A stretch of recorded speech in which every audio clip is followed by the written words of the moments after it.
एक ऐसा इंग्रेडिएंट जिसको हम सबसे ज़्यादा खाते हैं और सबसे ज़्यादा इग्नोर करते हैं। मैं बात कर रहा हूँ आटे की। आटा एक ऐसा इंग्रेडिएंट है जिसके बारे में अक्सर हम कंफ्यूज्ड रहते हैं कि इस ब्रांड का खरीदें या उस ब्रांड का खरीदें, ब्रांडेड खरीदें या नॉन ब्रांडेड खरीदें, या फिर जो ब्रांड्स आटे को मैन्युफैक्चर करते हैं आखिर वो किस तरीके की सावधानियां रखते हैं आटे को प्रोसेस करने में। जब हम आटा प्रोसेस कर रहे होते हैं तो कौन से वो फैक्टर्स हैं जो आटे को ख़राब बनाते हैं या फिर आटे को अच्छा बनाते हैं। बात करूंगा 3 ऐसे फैक्टर्स की जो हमें मदद करेंगे एक सही आटा चुनने में। पॉइंट नंबर 1, एक अच्छे आटे को बनाने के लिए ज़रूरी है कि उसका रॉ मटेरियल भी उतना ही अच्छा हो और एक अच्छे किस्म का वीट उसके अंदर यूज़ किया गया हो। अक्सर देखा गया है कि कुछ छोटी कंपनीज़ या फिर कुछ ऐसी कंपनीज़ जो नॉन ब्रांडेड आटा बनाती हैं वो इस तरीके का वीट यूज़ कर लेती हैं जो सालों तक गोडाउन्स में पड़ा हुआ सड़ रहा हो, या उन गोडाउन्स की जो कंडीशन हो वो रॉ मटेरियल के अनुकूल नहीं हो, यानी कि वो क्वालिटी पैरामीटर्स पर खरी नहीं उतरती है। तो इस तरीके के जो गोडाउन्स हैं उनमें वीट बड़ी बड़ी सड़ जाती है और उस वीट को सस्ते दामों में उठा करके प्रोसेसर उसको मिक्स करके आटा बना लेता है। ऐसे आटे में जाहिर है कि एक अच्छी क्वालिटी का आना बहुत मुश्किल होता है। वीट की कई सारी किस्म भी होती है जिसमें से बहुत ज़्यादा चलने वाली किस्म जो धड़ा प्रीमियम है उसको हम जनरली सभी आटों में देखते हैं, और या फिर एक बहुत अच्छे आटे में हम शरबती वीट का यूज़ करते हैं। शरबती जो वीट होता है उसकी जो चपाती होती है, जो रोटियां होती है, वो कंपैरेटिवली बहुत ज़्यादा सॉफ्ट होती है खाने में और ज़्यादा टेस्टी भी होती है। पॉइंट नंबर 2, एक आटे को मैन्युफैक्चरिंग करने के लिए बहुत ज़्यादा इम्पॉर्टेंट फैक्टर होता है उसका क्लीनिंग। अक्सर हमने देखा होगा कि पहले जब गांव में या फिर जब हम घरों पर खुद आटे को मैन्युफैक्चर करते थे, खुद आटे को घरों में हाथों से पीसा जाता था, तो उससे पहले उसको धोने का काम किया जाता था और वो पानी से धोने का काम किया जाता था। इसलिए जो अच्छे प्लांट्स लगे होते हैं, जो अच्छी फैसिलिटीज़ होती है, उसमें वीट को क्लीन करने का बहुत अच्छा फैसिलिटी होता है, और वीट जितना हम क्लीन कर देंगे उतना ही बेहतर आटा हमें निकल करके आ जाएगा।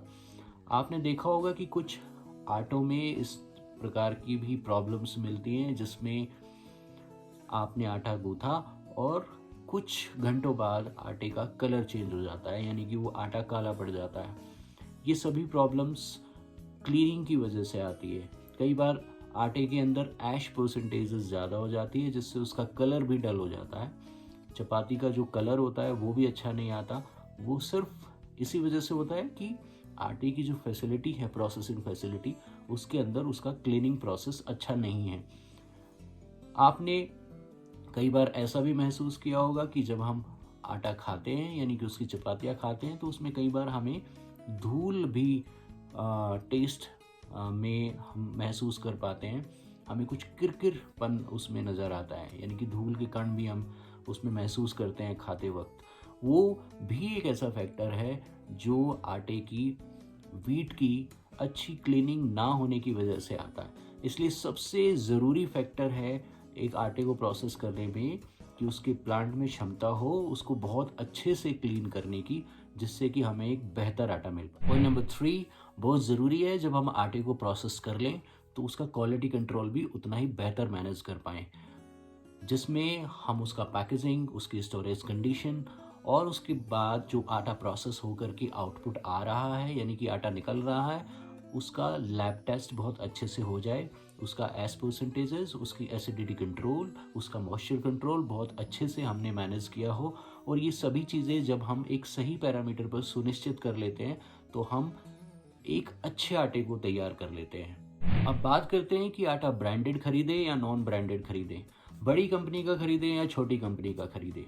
देखिए, आटा कहीं से भी किसी भी ब्रांड का खरीदे, किसी छोटी कंपनी का खरीदे या किसी बड़ी कंपनी का खरीदे, लेकिन ऐसी कंपनी का खरीदे जिसकी क्षमता हो एक अच्छा क्लीनिंग प्रोसेस अपने प्लांट में रखने का, यानी कि उसकी जो फैसिलिटी है उसके पास एक बहुत ही अच्छा वीट को क्लीन करने का फैसिलिटी हो, डी स्टोनर हो, अच्छी लैब हो, और यही सब फैक्टर्स जब कोई अपनी प्रोसेसिंग में लेकर के आएगा तो एक अच्छे आटे को दे पाएगा। साथ ही साथ वो एक सस्ता आटा ना देने के बजाय, भले ही थोड़ा सा महंगा आटा हो या फिर थोड़ा सा बैलेंस प्राइसेस में, वो इस प्रकार का आटा दे जिसमें वो उसका रॉ मटेरियल बहुत अच्छा यूज़ करे, उसमें मिक्सिंग ना करे, उसमें ख़राब वीट का यूज़ ना करे।